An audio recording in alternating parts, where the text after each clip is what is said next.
l'amnésie post-traumatique, c'est un fait. Aujourd'hui, on le sait. Scientifiquement, on le sait. Juridiquement, ça, on peut pas l'utiliser parce que c'est très compliqué d'aller chercher des preuves sur une amnésie traumatique. Enfin, ça pose beaucoup de questions sur l'aspect juridique. Pour autant, sur l'aspect médical, aujourd'hui, on commence à vraiment avoir compris les choses. C'est-à-dire qu'à un moment donné, le cerveau humain,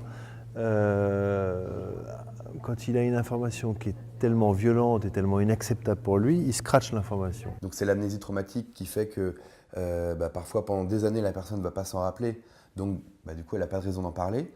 L'autre élément, c'est la honte, c'est que c'est très difficile par rapport à l'image que ça renvoie de soi-même de révéler les actes.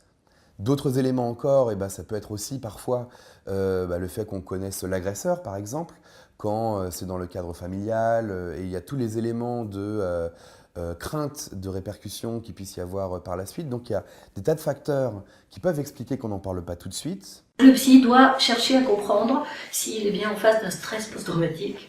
Voilà. Et il y a d'autres troubles qui sont associés.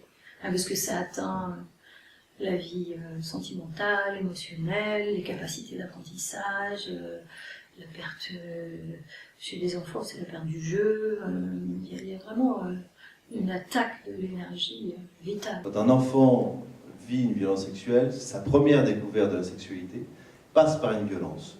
Donc à partir de là, il n'a pas de point de comparaison et donc il doit construire toute sa sexualité, qui est quand même la base de ce qu'on est fait dans les grandes lignes, à partir d'une violence, et là c'est une déstructuration un peu psychique, et finalement c'est très difficile pour l'enfant de trouver ses repères dans cette sexualité qu'il découvre.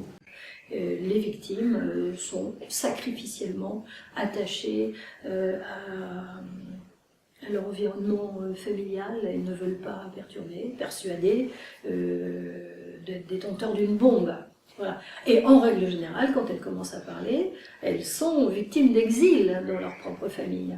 Elles sont rejetées parce que c'est insupportable pour la plupart des gens d'entendre dire que ça s'est passé chez le voisin, ça s'est passé avec l'amoureux, ça s'est passé avec l'oncle, c'est pas supportable. Voilà. Donc là, il y a la culpabilité et la honte qui est vraiment une délégation de ce que ne ressent pas l'agresseur sexuel qui verrouille.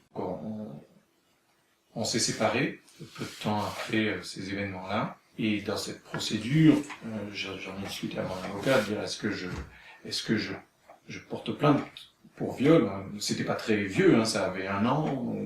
Il m'a dit surtout pas, parce que si vous faites ça, vous allez passer pour celui qui cherche à diaboliser son ex-compagne, et vous allez complètement vous discréditer.